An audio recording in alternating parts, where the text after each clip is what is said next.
Vamos a continuar entonces lo que el Evangelio no es, ¿verdad? Y acabamos de ver que el Evangelio no es arrepiéntete de tus pecados, sino que el Evangelio es que tú debes de arrepentirte para recibir el perdón de pecados. Gran diferencia. Ahora, entremos a otra confusión. El Evangelio no es dar tu vida o corazón a Dios. No es dar tu vida o corazón a Dios. Tú no le debes dar nada a Dios. El mensaje salvador del Evangelio no involucra dar algo a Dios a cambio de la salvación. Tú no debes de darle nada. Nada le debes dar. Además, si le quieres dar algo, de nada te sirve. De nada te sirve. Tú necesitas una regeneración interna. Necesitas un nacimiento espiritual. Y sin el nacimiento espiritual, nadie verá a Dios. Si la salvación se alcanza mediante un intercambio de cualquier tipo, entonces ya no es un don gratuito, sino algo ganado o algo negociado. ¿Sí? Esto no es una negociación. Él no quiere nada de ti. Y no hay nada bueno que le puedas dar, hermano. Ella murió por todos tus pecados. Tú lo que es de aceptarlo por la fe. Tú debes entonces creer por la fe que Cristo murió por tus pecados, conforme a las Escrituras, y se levantó entre los muertos. ¿Qué dice la palabra de Dios? Romanos 11:6. Y si por gracia, ya no es por obras. De otra manera, la gracia ya no es gracia. Y si por obras, ya no es gracia. De otra manera, la obra ya no es obra. ¿Sí? Entonces, lo uno excluye lo otro. Si usted confía únicamente en Jesucristo como Señor y Salvador, en lo que Él hizo por usted en la cruz, entonces usted está aceptando que la salvación es por gracia únicamente y no por obras. Pero si usted está esperando hacer algo por Él, olvídate que no hay nada que puedas hacer. Él no necesita de ti. Tú eres el que necesitas de Él. Tienes que cambiar de mente, arrepentirte. El Evangelio no es acerca de ti, dando tu vida, tu corazón o cualquier otra cosa a Dios a cambio de la vida eterna. ¿Sí? Él fue el que se entregó por ti, no tú por Él. Él es el Salvador, no tú, hermano. ¿Sí? Él fue el que se entregó su vida por nosotros los pecadores. Aún siendo pecadores, Cristo murió por nosotros y se levantó entre los muertos sin victoria para darte el perdón de pecados y la vida eterna como regalo. En lugar de esto, el Evangelio es que Dios se dio a sí mismo por nuestros pecados y murió como tu sustituto, el justo por los injustos, en el Calvario. Dios no acepta ninguna cosa de nosotros a cambio o pago para la salvación. La salvación es por gracia solamente, para la gloria de Dios solamente. Y Dios no comparte su gloria con nadie. Efesios 5:2 nos dice, como también Cristo nos amó y se entregó. Él fue el que se entregó a sí mismo por nosotros. Ofrenda y sacrificio a Dios en olor fragante. ¿Sí? ¿Sabe? Cuando le invitan a la gente es que entrégate a Cristo. No, Él se entregó por ti. Tú solamente tienes que creerlo. ¿Sí? Tienes que creerlo. Él fue el que se entregó por ti. En la palabra de Dios nunca dice que una persona tiene que entregarse a Cristo. No está en la Biblia por ningún lado. Esas son obras que confunden a las personas y piensan que porque hicieron algo adelante, pasaron adelante, echaron de rodilla o le dijeron aquí me entrego a ti. No. Él no quiere nada de ti. Él quiere que tú creas que Él ya murió y sustituyó por ti. ¿Crees tú que Cristo tenía que sustituir por tus pecados? El justo Jesucristo por los injustos para llevarnos a Dios. ¿Sí? ¿Lo has creído de todo corazón?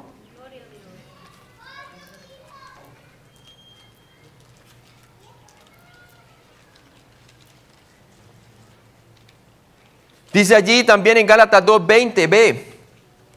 Y lo que ahora vivo en la carne, lo vivo en la fe del Hijo de Dios, el cual me amó y se entregó a sí mismo por mí. ¿Sí? Fue Jesucristo que fue la ofrenda y sacrificio a Dios en olor fragante. El sacrificio de Cristo es el único que Dios el Padre puede aceptar para el perdón de pecados de todo aquel que cree en Él. ¿Sí? Y Él ya lo hizo por ti, Él ya murió por ti. El problema es que si no lo has creído, no se te acredita la justicia de Él o su rectitud a tu cuenta para que puedas ver a Dios. Otra confusión. El Evangelio no es que tengas que hacer a Cristo el Señor de tu vida o someterte al señorío de Cristo. Eso tiene que ver únicamente con la santificación del que ya es creyente y toma toda una vida sujetarse al señorío de Cristo. El único que se pudo sujetar al señorío del Padre durante toda su vida, desde nacimiento hasta su muerte, fue el Señor Jesucristo. Él dijo, nada puedo hacer yo si no me fuere dado del Padre. ¿Sí? Él fue el único que se pudo someter al señorío de su Padre durante toda su vida, 24 horas del día, 7 días a la semana. ¿Sí? Entonces, ¿por qué le vamos a poner algo que es imposible para nosotros? Algo que sí debemos de los cristianos de sujetarnos a su señorío y que nunca lo vamos a lograr perfectamente, pero que por etapa podemos, ¿verdad? ¿Por qué lo vamos a poner esa carga a una persona que ni siquiera es salvo? ¿Sí? Eso son obras, hermano. Si lo colocamos antes de la salvación, son obras. ¿Sí? Ahora nosotros que somos creyentes tenemos el poder del Espíritu Santo que nos habilita cuando caminamos según el Espíritu para sujetarnos al señorío del Señor. ¿Sí? Eso es para la vida del creyente y debemos de sujetarnos al señorío de Cristo. ¿Sí? ¿Y cómo? Caminando según el Espíritu. Cada vez que usted camina según el Espíritu, está sujetándose al señorío de Cristo. Cada vez que caminamos según la carne, como creyentes, no estamos sujetándonos al señorío de Cristo. Eso es para el creyente, no es para el incrédulo ser salvo. Si niega que Cristo es Dios o Señor, no puede ser salvo. Eso es otra cosa diferente. ¿Sí? Una cosa es que el cristiano sí debe creer que Jesucristo es Señor para ser salvo. Claro, porque si él no cree que es Dios en la carne, que murió en la cruz, que es el Señor del Antiguo Testamento, Jehová Dios, quien tomó, Jesucristo es el mismo Jehová Dios y que tomó forma de hombre y que murió en la cruz, sustituyendo perfectamente por nosotros. ¿Verdad? Si usted no cree que Él es Señor, pues no le va a salvar. Por ejemplo, el testigo de Jehová cree que es un Dios minúscula, no le salva. Pero el creer que es Señor es muy diferente a someterse a su señorío, el hacerle Señor. Al fin y al cabo, tú no necesitas hacerle Señor, Él ya es Señor. ¿Sí? Eso es para la vida del creyente, el someterse al señorío de Él. Pero para el incrédulo, hermano, solamente tiene que creer que Él es Señor, no más. Cree que Él es Señor. Por eso dice que si niega que Cristo es Dios o Señor, no puede ser salvo. Porque alguien que niega que Jesús es el Señor, querría confiar en Él como Salvador. Pero un testigo de Jehová no puede ser salvo porque cree que Dios fue al principio, luego Dios creó al Dios pequeño Jesús, Dios con minúscula, y que a través del Dios pequeño Jesús creó el mundo entero. Un testigo de Jehová tiene que arrepentirse, cambiar de mentalidad y creer que Jesucristo es Señor y que murió por sus pecados y resucitó entre los muertos para llegar a ser salvo. Es necesario creer que Jesús es Dios o el Señor para la salvación. Es decir, que Jesús es el Señor o Kurios, del griego Kurios, que significa Jehová Dios del Antiguo Testamento. ¿Sí? El título Cristo tiene entonces la deidad incorporada en Él. Dice la palabra de Dios en Juan 8:24. Por eso os dije que moriréis en vuestros pecados, le dijo a los judíos. Porque si no creéis que yo soy, hablando Jehová Dios, el nombre yo soy, Jehová Dios, en vuestros pecados moriréis. ¿Sí? Tenían que creer que Él era Señor, el mismo del Antiguo Testamento, Jehová Dios. Hechos 2:36, vamos a ver qué dice Hechos 2:36, por favor. Hechos 2:36. Nos dice la palabra de Dios. Sepa pues ciertísimamente toda la casa de Israel, que a este Jesús, a quien vosotros crucificaste, Dios le ha hecho ¿qué? Señor y Cristo. Era necesario que creyeran que Él era el Señor, ¿verdad? Toda persona necesita saber que Jesucristo es el Señor y creer para ser salvo. El creer que Cristo es el Señor o Dios es necesario para la salvación, pero el hacerle a Él Señor de tu vida no es necesario para tu salvación. Si fuera así, esto significaría que tu salvación se basaría en tu obra de hacerle a Él Señor. O en tu sumisión a Él y no en la obra terminada de Cristo. ¿Qué dice Tito 3 del 5 al 6? Tito 3 del 5 al 6. Mire lo que dice la palabra de Dios. Tito 3 del 5 al 6. Dice, Tito 3 del 5 al 6. Estoy allí, dice allí. Nos salvó no por obras de justicia que nosotros hubiéramos hecho, sino por su misericordia, por el lavamiento de la regeneración y por la renovación del Espíritu Santo, ¿cierto? Y dice el 6, el cual derramó en nosotros abundantemente por Jesucristo nuestro, ¿qué? Salvador. ¿Sí? Tenemos que creer que Jesús es el Cristo. ¿Cómo podría un inconverso, imagínese usted, un inconverso muerto en delitos y pecados, bajo el control de Satanás, porque así se encuentra todo inconverso, sin el Espíritu de Dios presente en su vida, alguna vez con honestidad y eficacia tomar la decisión de ser sumiso al señorío de Cristo y así beneficiarse de la salvación? Imagínense, ¿verdad? Es imposible, es imposible. Es más, si lo pudiera hacer, entonces no necesita a Cristo. ¿Para qué? Si lo logró él solo, ¿verdad? Fue lo suficientemente sumiso, que al contrario, es Dios quien le debe el cielo por su sumisión. Imagínense qué blasfemia hacer eso, hermano. No tienes que hacer a Cristo el Señor de tu vida para ser salvo. Él ya es Señor, hermanos. Esto es una cuestión de la santificación, el discipulado y no la justificación, el perdón de pecados. ¿Sí? Es un proceso que toma toda la vida, el sujetarse de la vida del cristiano, el sujetarse al señorío de Cristo. Cada vez que caminas según el Espíritu, no estás satisfaciendo los deseos de la carne. Por lo tanto, se está sujetando a su señorío. Pero no siempre como creyentes estamos caminando según el Espíritu. ¿Cierto? Pero es un requisito para el creyente. El Señor quiere que nos sujetemos a su señorío, pues nos va bien sujetando al señorío por medio de la fe. Es la única manera, ¿verdad? Caminando con Él diariamente, considerándonos muertos al pecado y vivos con Él. Cada vez que hacemos eso, nos estamos sujetando a su señorío. Todavía nadie ha hecho a Cristo el completo Señor de su vida. La única manera de llegar a estar completo bajo su señorío es el estar completamente sin pecado. Y un día va a llegar ese día en donde seremos salvos ¿de qué? De la presencia del pecado, en la glorificación. Ahí sí nos vamos a sujetar 100% como se sujetó su Hijo al Padre por toda una eternidad. Pero mientras estemos en este cuerpo mortal, olvídate, ¿cierto? Por más de que seamos creyentes. Tenemos periodos que nos sujetamos, pero no permanentemente. Imposible, hermano. ¿Sí? Primera de Juan 1, del 8 al 10. Primera de Juan 1, del 8 al 10. Dice así: si decimos que no tenemos pecado, nos engañamos a nosotros mismos y la verdad no está en nosotros. Si confesamos nuestros pecados, Él es fiel y justo para perdonarnos nuestros pecados y limpiarnos de toda maldad. Si decimos que no tenemos pecado, le hacemos a Él mentiroso y su palabra no está en nosotros. O sea que todavía nos falta, hermano. Todavía tenemos que estar confesando pecados y todo esto. El momento que pecamos, ya no estamos bajo el señorío de Cristo. Nos salimos de su comunión como creyentes. Y cada creyente peca. Primera de Juan 1:6, ¿qué nos dice allí? Si decimos que tenemos comunión con Él y andamos en tinieblas, que hay veces andamos en tinieblas, mentimos y no practicamos la verdad. Jesucristo nuestro Señor quiere ser el Señor de cada miembro de tu cuerpo.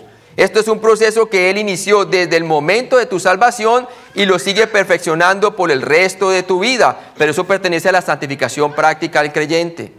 Filipenses 2, del 12 al 13, colocamos esa referencia. Filipenses 2, ¿qué nos dice la palabra de Dios? Del 12 al 13, dice la palabra de Dios: por tanto, amados míos, como siempre habéis obedecido, no como en mi presencia solamente, sino mucho más ahora en mi ausencia, ocupados en vuestra salvación con temor y temblor. Uno no puede ocupar de algo que no tiene, ya eran salvos, ¿verdad? No siempre tomamos provecho de la salvación que ya tenemos en Cristo. Porque Dios es el que en vosotros produce así el querer como el hacer de su buena voluntad. Y cuando hacemos eso, pues estamos sujetándonos a su señorío. Sometiendo todos nuestros cuerpos a su señorío. Cuando nos presentamos, dice la palabra, presentad vuestro cuerpo como sacrificio vivo delante de Dios, porque ese es vuestro culto racional. ¿Cómo? Renovando nuestra mente para comprobar cuál es la buena voluntad de Dios, agradable y perfecta. Romanos 12. Esto se lleva a cabo a lo largo de la vida del creyente y no como resultado de una decisión tomada momentos o segundos antes de creer. Filipenses 1:6 dice la palabra de Dios allí: estando persuadidos de esto, que el que comenzó en vosotros la buena obra la perfeccionará hasta el día de Jesucristo. Es en el día de la glorificación que por fin vamos a despojarnos de esta carne, ¿verdad? Y vamos a estar ausentes de cuerpo, presente con el Señor, o el día del rapto vamos a estar perfectamente sujetándonos después de eso al señorío de Cristo como parte de la glorificación, ¿sí? Obviamente todo creyente todavía lucha con esta situación hasta que él o ella muere. Cuando pecamos no podemos culpar a ningún otro. El pecado es rebeldía. Aún con años de madurez podemos hallarnos en rebeldía contra el señorío de Cristo en algún área de nuestra vida. Mire la vida de David. Fue su madurez ya cuando tenía algo de edad que cometió el adulterio. El que cree que esté parado, cuidado que caiga. Romanos 6 del 11 al 23 pues nos habla de eso, de cómo debemos de presentarnos, ¿verdad? Y lo vimos ya. Debemos de presentarnos como vivos entre los muertos, dice la palabra de Dios, que debemos entonces considerarnos muertos al pecado ciertamente y vivos para con Dios cada día, ¿cierto? Debemos considerar el evangelio por la fe para nuestro diario caminar. Vamos por fe, no por vista. El señorío es una progresión. Debemos consistentemente presentar los miembros de nuestro cuerpo como instrumentos de justicia al Señor. Eso significa que el señorío de Cristo sobre nuestras vidas es un proceso de por vida. Y lo vimos en Romanos 6 del 19 al 22 cuando hablamos de la santificación práctica del creyente. Por lo tanto, concluimos que el señorío es una cuestión de la santificación para el creyente y no de la justificación del incrédulo. Otra confusión. El evangelio no es que tengas que hacer una confesión pública de fe para ser salvo. ¿Sí? Tú no tienes que hacer nada, sino solo creer en el Señor Jesucristo. ¿Sí? Este error implica que para uno ser salvo tiene que hacer una profesión verbal de su fe en Cristo, si no, no es salvo. Imagínese, ¿ve? Sí. Grave eso. Sí. Ya vimos el ejemplo de Juan 12:42, de unas personas que creyeron, pero que por causa de la opresión o el qué dirán, no le confesaron, pero eran creyentes. ¿Qué dice Juan 12:42 nuevamente? Con todo eso, aún de los gobernantes, muchos creyeron en él, pero a causa de los fariseos no lo confesaban, para no ser expulsados de la sinagoga. Y luego nos dice, porque amaban más que la fama de los hombres, que Dios mismo, ¿verdad? No quiere decir que no eran creyentes, habían puesto su fe, pero no tenían crecimiento, todavía les faltaba dejar ese, ¿verdad? Es cuestión de crecimiento espiritual. Unas personas como Zaqueo de una, hermano, le confesó con sus propias obras, ¿verdad? Le devuelvo cuadruplicado, pero no todo el mundo es lo mismo. ¿Sí? Es verdad que en la eternidad la confesión pública te será recompensada y debemos de hacerlo como creyentes, pero tiene que ver con la recompensa, ¿cierto? O la negación excluirá de algunas recompensas, pero el testificar jamás te ganarás a la salvación. ¿Sí? Estamos hablando aquí desde el creyente en cuanto a será recompensado en el cielo o no será recompensado en el cielo. ¿Sí? Segunda de Timoteo 2, vamos allí. Segunda de Timoteo capítulo 2, del versículo 11 al 12. Dice así la palabra.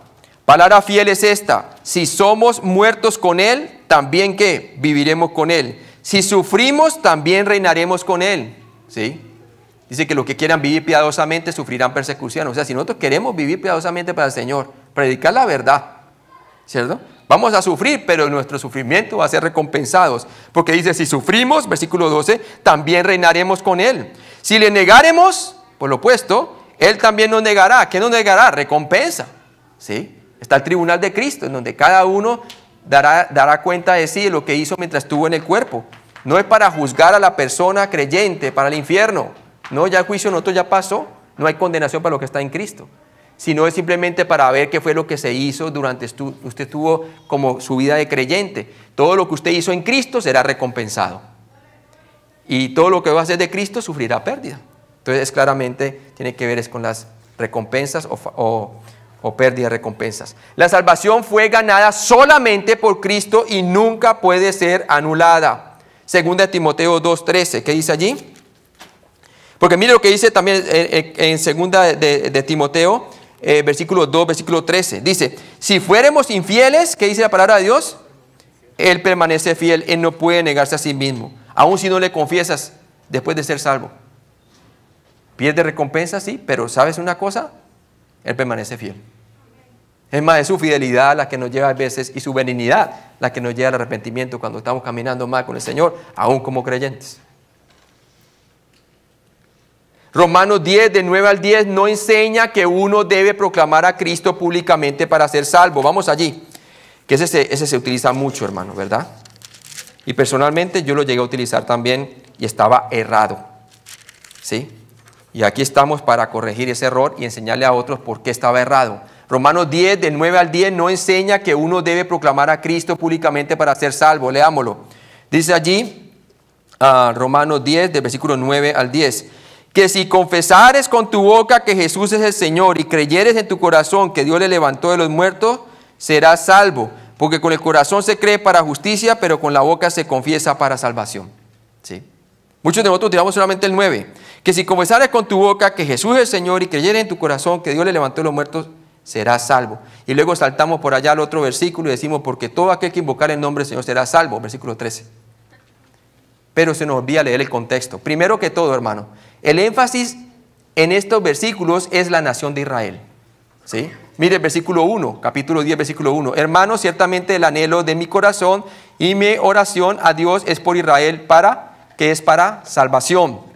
Eso es primero. Segundo, tenemos que tener en cuenta que está hablando de una profecía futura cuando se cita el versículo 13. Mire lo que dice el versículo 13. Porque todo aquel que invocar el nombre del Señor será salvo. ¿Qué profecía bíblica está utilizando aquí el apóstol Pablo? Está utilizando el momento cuando Israel va a pasar a lo último de la tribulación. Y aquellos quienes van a ser creyentes a lo último de la tribulación vendrán al Mesías viniendo y van a confesar a Él. ¿Para qué? Para la salvación, dice la palabra de Dios. ¿Por qué? Lo están viendo. Vamos a ver eso. Joel, por favor, Joel 2:32. Vamos allí. Joel 2:32. Joel 2:32. En el libro de Joel, capítulo 2:32. Sí, Joel. Biblia nueva aquí. Es un poco difícil, ¿ok? Aquí está, Joel 2:32. ¿Qué nos dice allí? Dice así, dice allí, leámoslo en el versículo 30. Dice, y daré prodigios en el cielo y en la tierra, sangre y fuego y columnas de humo. El sol se convertirá en tinieblas y la luna en sangre antes que venga el día grande y espantoso de Jehová. Está hablando del día de Jehová, a lo último de la tribulación. ¿Y qué dice allí? Y todo aquel que invocare el nombre de Jehová será salvo. ¿Cierto?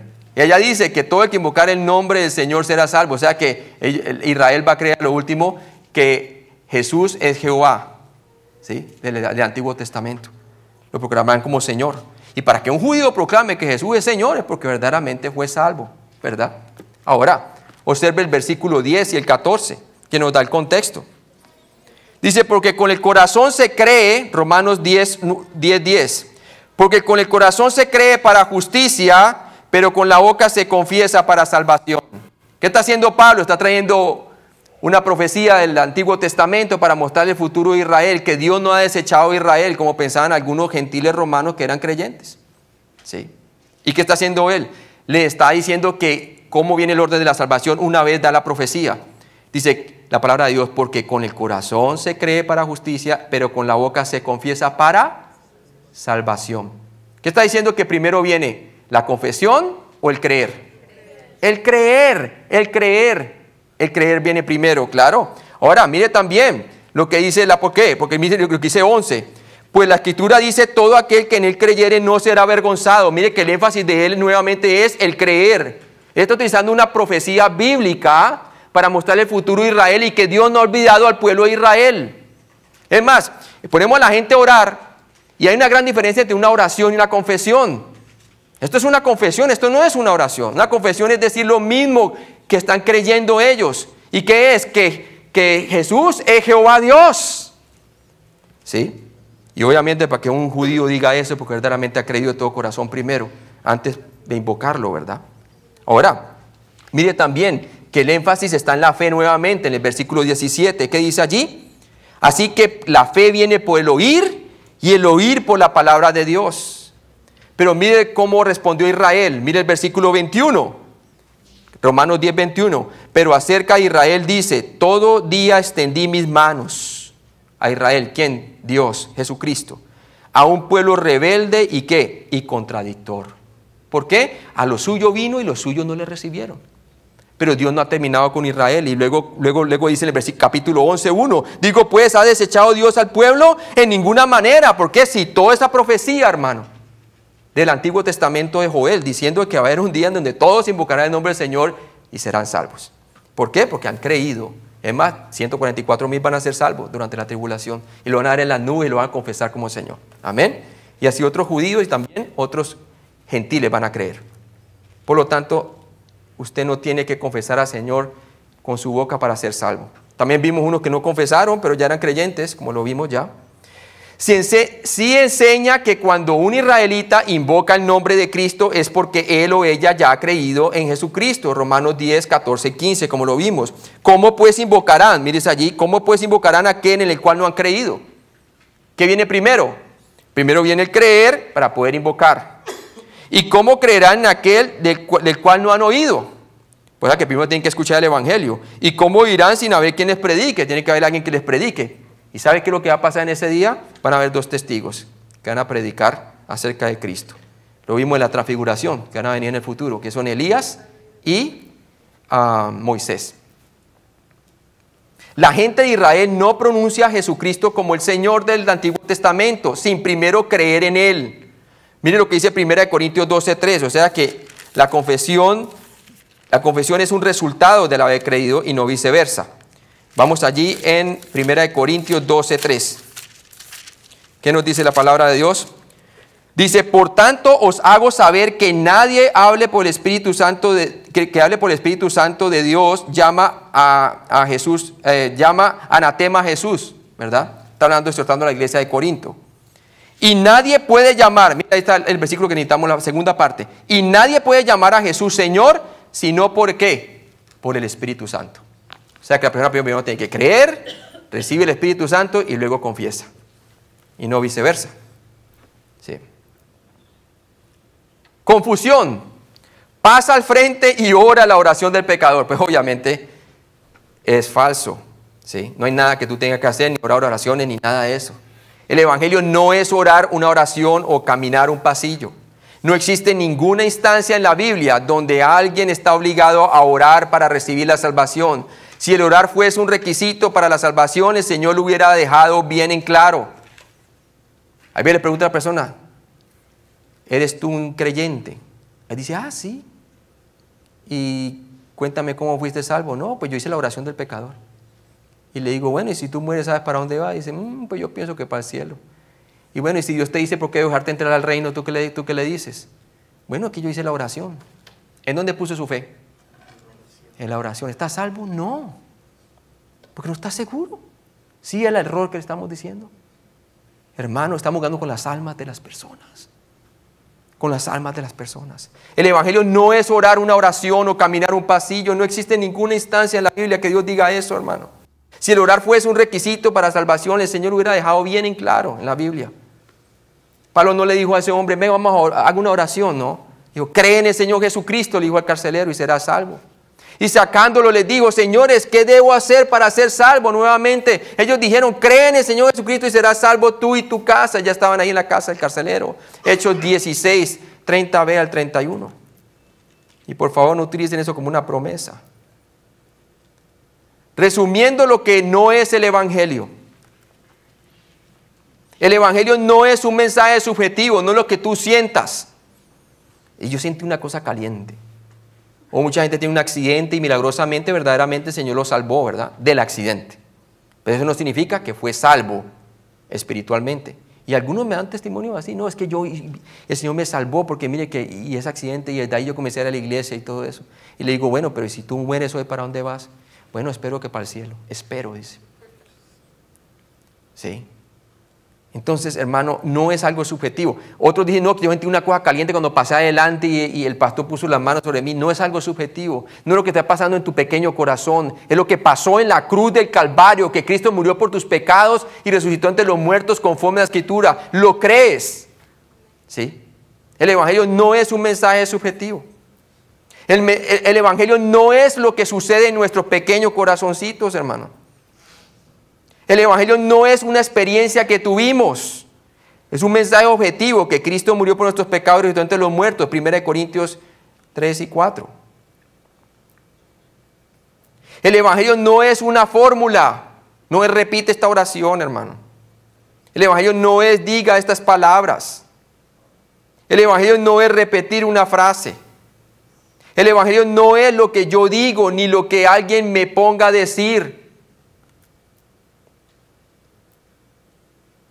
El Evangelio no es orar la oración del pecador.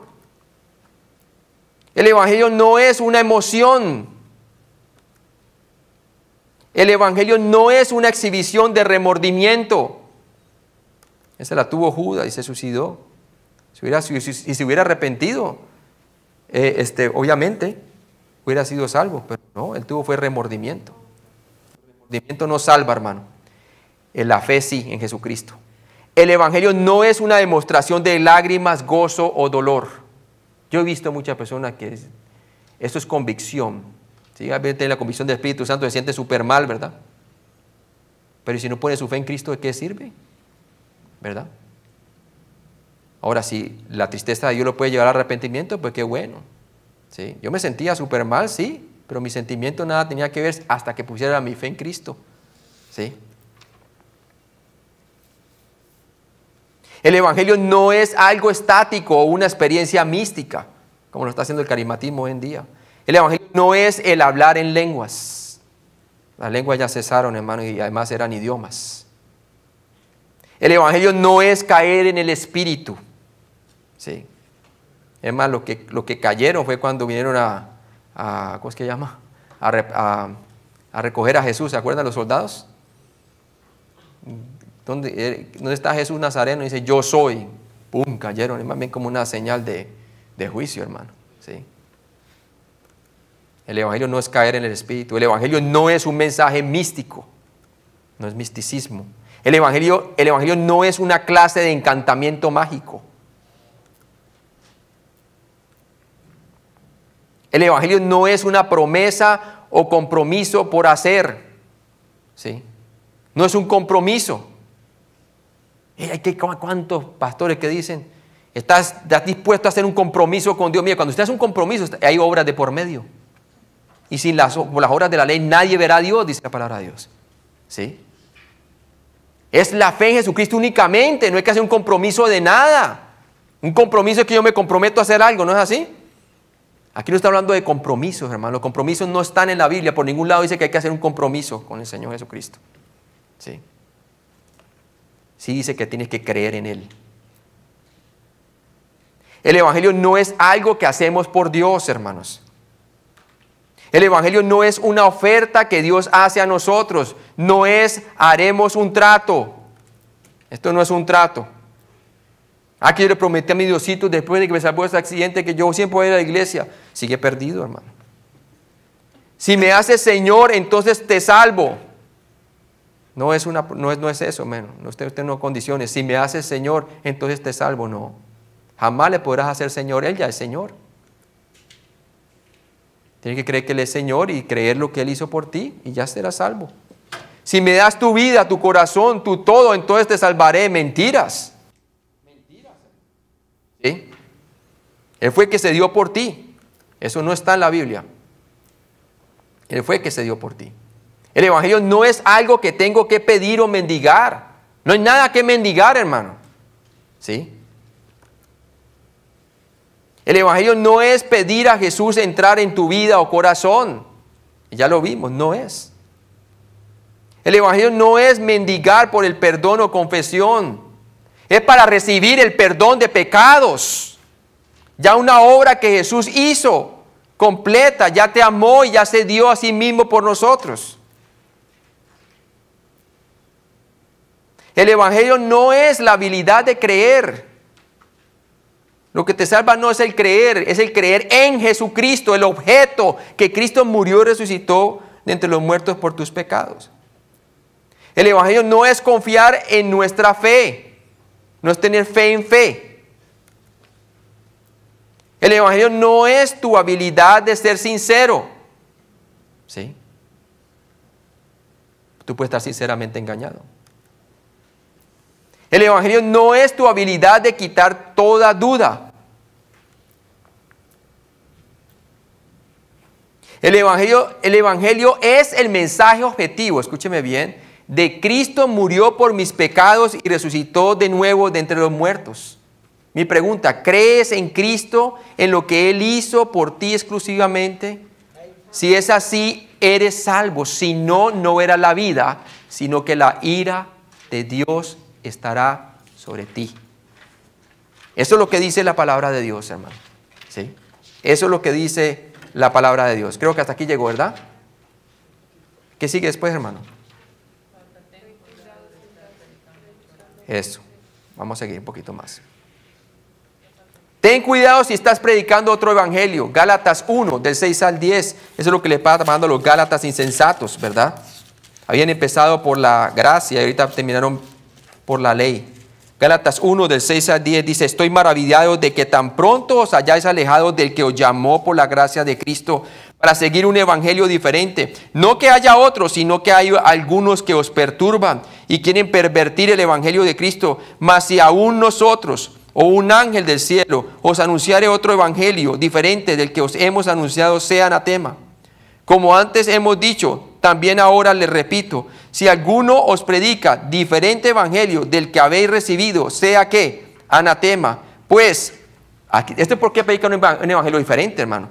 Pues, busco ahora el favor de los hombres, llenar las iglesias y, ¿sí? ¿Verdad? O el de Dios. O trato de agradar a los hombres, pues si todavía agradara a los hombres, no sería siervo de Cristo. ¿Está dispuesto, hermano, a seguir siendo siervo de Cristo, dice la palabra de Dios, de agradar al Señor como creyente? Entonces prediquemos un evangelio sano, un evangelio tal cual como se nos fue entregado, sin agregarle y sin quitarle, ¿verdad? Gálatas 1:6, los cristianos pueden desertar el evangelio, ¿sí? Ahí nos dice claramente: estoy maravillado de que tan pronto os hayáis alejado del que os llamó por la gracia de Cristo para seguir un evangelio diferente. Están añadiendo la ley y están añadiendo la circuncisión como requisito para la salvación. Así como hoy día le añaden la oración del pecador, le añaden el que tiene que arrodillarse, que tiene que ver lágrimas, que tiene que hacer el Señor de tu vida, que tiene que entregarle tu vida a Cristo, que tiene que hacer todo lo que vimos, hermano. Es lo mismo, están agregando obras. ¿Y por qué el Señor está tan urgido de esto? Porque de ese mensaje, escúcheme bien, dependen las almas de las personas. ¿Sí? Gálatas 1:7, no existe otro evangelio aparte de Cristo, hermano. Cristo murió por nosotros, por nuestros pecados y resucitó. Por eso dieron la vida los apóstoles. Por eso dieron la vida los mártires de los primer siglo. Por eso nos llegó la palabra escrita hasta el día de hoy, hermano. Estaban dispuestos a predicar un evangelio como es, como lo hemos torcido en el día de hoy. Gálatas 1, del 8 al 9. Quienes predican otro evangelio sean anatema. ¿Sí? Maldecidos. Por supuesto, un creyente no puede ser maldecido, pero esto demuestra la hostilidad de los apóstoles hacia los falsos evangelios y hacia aquellos que los predican. Gálatas 1:10, no seas tentado a predicar un evangelio popular o uno aguado, porque si lo haces, ya no serías siervo de Cristo.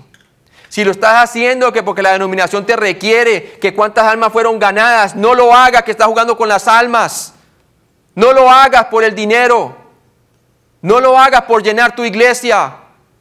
Esa iglesia no es tuya. Si estás predicando el evangelio verdadero, es la iglesia de Cristo nuestro Señor. Y por eso hay que proteger el evangelio, hermano. ¿Estás convencido? Cree las palabras de Jesucristo, hermano. Jesús le dijo: yo soy el camino y la verdad y la vida. Nadie viene al Padre sino por mí. Juan 14:6. Si usted es una persona que todavía no está salva, mire lo que dice Jesús. ¿Cree usted sus palabras? Yo soy el camino, la verdad y la vida. Nadie viene al Padre sino por mí. Él no dijo yo soy uno de los caminos. Dice yo soy el camino, la verdad y la vida. Y lo demostró a través de su encarnación, su vida durante la tierra, el ministerio terrenal, su vida impecable, sin pecado, sus milagros. Y lo demostró que Él también es la vida a través de la vida eterna, la tumba vacía. ¿Crees tú que cuando Jesucristo dice que Él es el único camino a Dios, que estaba mintiendo? No, ¿verdad? ¿Hay alguna otra forma de ser salvo, hermano? No. ¿Habrá otra puerta que te lleve a Dios? No, dice la palabra de Dios, no hay otra. Jesús dijo, yo soy la puerta, el que por mí entrare será salvo y entrará y saldrá y hallará pastos. Juan 10:9. Él es la puerta, hermano. Lo demostró a través de su muerte y resurrección. Mi pregunta, ¿lo has creído? Sí. Vamos a orar. Padre Celestial, quizás hay personas que están escuchando este mensaje, Padre. Y son personas que no han puesto su fe completamente en Jesucristo para ser salvos. Hoy se dieron cuenta por qué. ¿Por qué deben de arrepentirse, cambiar de mentalidad? No es por pasar un pasillo, no es por hacer una oración, no es por hacer nada ni por pedir nada, sino por el creer completamente que Jesucristo pagó por nuestros pecados conforme a las Escrituras en la cruz y resucitó al tercer día. Padre, yo te pido que si hay una persona que está escuchando y nunca ha puesto su fe en este Cristo bíblico, verdadero, anunciado por la ley y los profetas, que hoy ponga su fe en Jesucristo. Que cambie mentalidad y que deje de apoyarse en cualquier cosa que no le va a servir para ser salvo. Ni en sí mismo, ni en sus obras, ni en su religión, ni en su pastor, ni en su sacerdote, ni en nadie más. Solamente Jesucristo salva. Y que hoy ponga su fe en que Jesucristo tuvo que sustituir en esa cruz, que murió por sus pecados, ya pagó, y que por lo tanto ahora si Él pone su fe en la muerte de Jesucristo por sus pecados y su resurrección, recibe como regalo la vida eterna y el perdón de pecados.